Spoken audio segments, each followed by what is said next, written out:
So I was looking at a comic the other day, and it had 3 dinosaurs back behind the school. And they were slumped over with one Tyrannosaurus Rex was smoking, there was a Stegosaurus and he was shooting himself up, and there was a pterodactyl doing something I couldn't tell with paraphernalia I didn't even recognize. And at the bottom of the comic it said, "The real reason the dinosaurs went extinct." I had an opportunity recently to find this book. And I say find it because it appeared next to my bathroom stall when I was at the airport. I went in, came out, and there it was, lying there, almost like a gift from God. And I looked around and said, "Is this anybody's? Is this anyone's?" No one claimed it. So I ended up taking it home and putting lots of notes in it. And then towards the end, I actually found the person who'd left it. He had a voter's registration card from Seattle.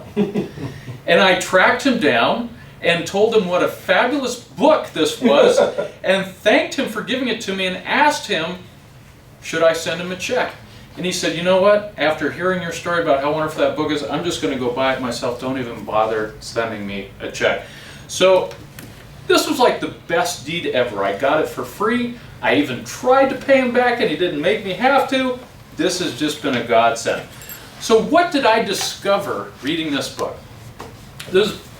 Jordan Peterson, I could tell you all about him, and I am not going to, because people like to put labels on other people and then they respond to the labels rather than the actuality. So I'd rather talk to you about some of what he has to say and allow you guys to make your own judgments, regardless of labels, as to whether there might be some truth involved in what he has to say.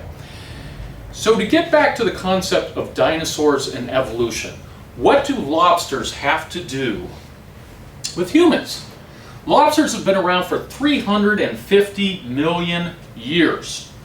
350 million, that's even longer than the dinosaurs. The dinosaurs go back about 65 million years, and the grand majority of them died out. So lobsters have been around longer than even the dinosaurs. And if you study lobsters, if you take them and put them out into a new environment, they will explore. They will find the places that have the best little burrows that they can burrow back into, bring in some extra shells and defend. They will find the places where they can get the best food. They will find the places where they are sheltered from other people who want to eat them, whether it's people or whether it's other types of predators. And once they've established where the best site is, they fight for it. They establish a territory. It is no different than dogs who run around marking their territory and defending it. Lobsters do the same thing. And lobsters are pretty interesting in that they have a way to signal other lobsters that they're starting to get hostile. Because you see, there is a dominant hierarchy in the lobsters. The lobsters don't just go off and attack somebody, they elevate in certain steps. So the first level of a lobster is if another lobster is coming towards its territory, the two of them will get together and do a little dance. And they'll go like this, and they'll put their shoulders back, and they'll look bigger, and they'll go around like this, and then they'll start looking a little threatening, and they'll start coming at each other. This is the dance of the lobsters, and they can tell because they also have a little bit of a spray that comes out of some orifices that they're getting more and more aggressive. And usually the aggressive lobsters will continue to the next level, but the ones who want to retreat because they've been beat before, because they don't have a lot of serotonin, will actually scuttle away. And interestingly enough, human beings respond better to serotonin. That's what Prozac is. The exact same chemical that makes human beings have a better feeling for getting up in the day and working harder and being a little bit more confident and smiling a little bit more and being less likely to crawl back into your shell. It's the exact same thing that works for lobsters. They have the serotonin, and it's a reinforcing chemical. The more battles these lobsters win, the more serotonin that they have, which means the more aggressive they can be. Now, after the first level, it gets to the second level. If somebody hasn't backed away from trying to be intimidated by the bigger lobster, Then they possibly go to a little bit of contact. And the contact is involved in trying to flip the other lobster. So just like you've seen a dog who loses combat, he'll sort of flip over on his backside, say, "You're the master. You can tear out my throat if you want to, but I'm hoping you don't, because you're going to need to have a hunting partner, and now I'm your number 2 guy or number 3 guy. Don't rip my throat out. I'll help you in the future." It's the same thing that the lobsters do. If you flip over a lobster, usually the lobster that's flipped over figure, if I continue to try and advance into this territory, I'm going to lose an appendage that I really want to keep.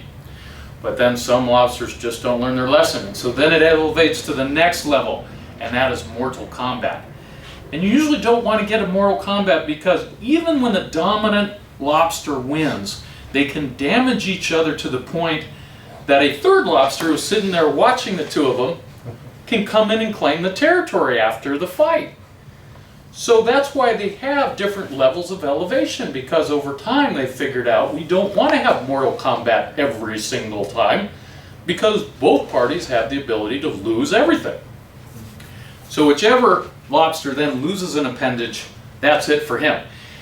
And what's interesting is the serotonin goes away and is replaced by a different chemical.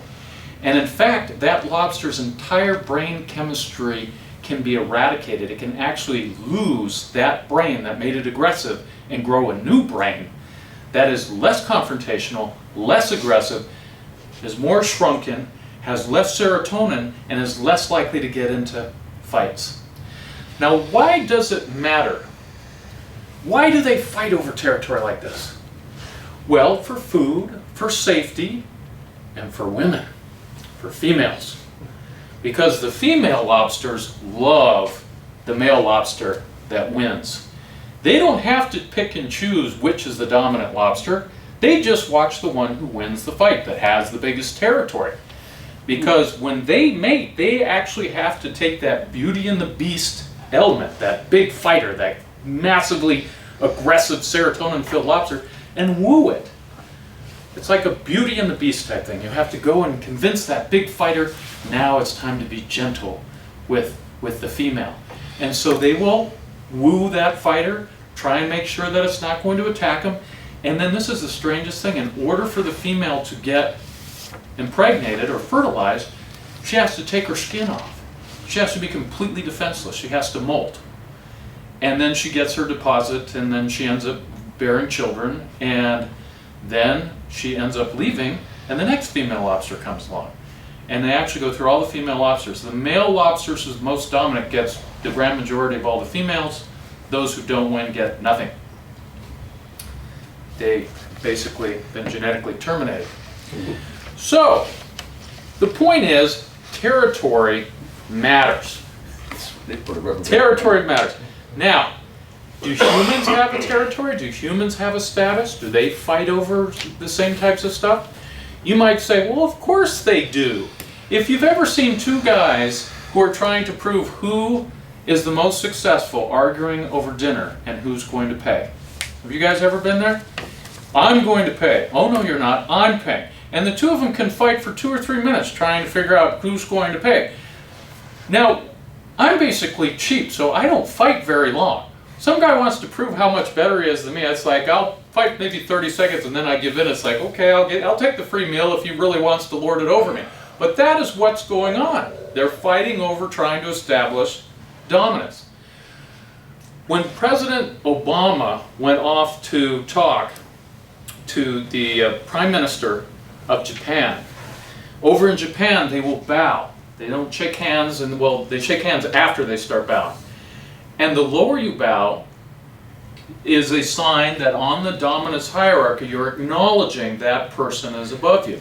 Now, every president has gone over there, been respectful and bowed, but made sure not to bow as low as the Prime Minister. But Obama is going to show the world that he was going to apologize for everything that we'd ever done to anybody. So he started bowing super, super low. And this embarrassed the Japanese minister because he knew that America was 3 or 4 times more powerful. They knew that they'd be completely defensive if it wasn't for America protecting them. So he started bowing lower and lower and lower instead of making it easy for him to be on that dominance level underneath the president. President Obama ended up exacerbating a situation that he didn't have to. These are some examples of dominance hierarchies. If you guys have ever seen the person who's more successful in a company, they get the corner office. Maybe they get the reserved parking space. Maybe they get a really super nice watch that they get to lord over. And if you think that you can come and buy the same watch at that company as one of the more successful executives, you're in for a problem. You have to actually ask or suggest that you want to buy that watch and see if they will allow you, because that is more than just a watch, it is a status symbol. And this has happened in cars too. If you go and you see all of the people at the very top of the company generally will buy a certain level of car. So I don't mean to malign electric cars, but the electric cars like a Tesla is a super status symbol. And so people who will go buy a Tesla are buying more than just a car, they are buying a trophy for themselves. Some of the rest of us are more malleable and drive those big gas guzzlers. So what can you learn from lobsters? You have to defend your territory. You have to put your shoulders back. You have to stand up straight. You have to be willing to do what Mr. Klein did and occasionally go outside your comfort zone and hitchhike. Take an adventure. Embrace the side that's a little bit chaotic. That's not completely ordered. That's not in a straitjacket. Because that's what adventure is. Adventure means expanding your comfort zone.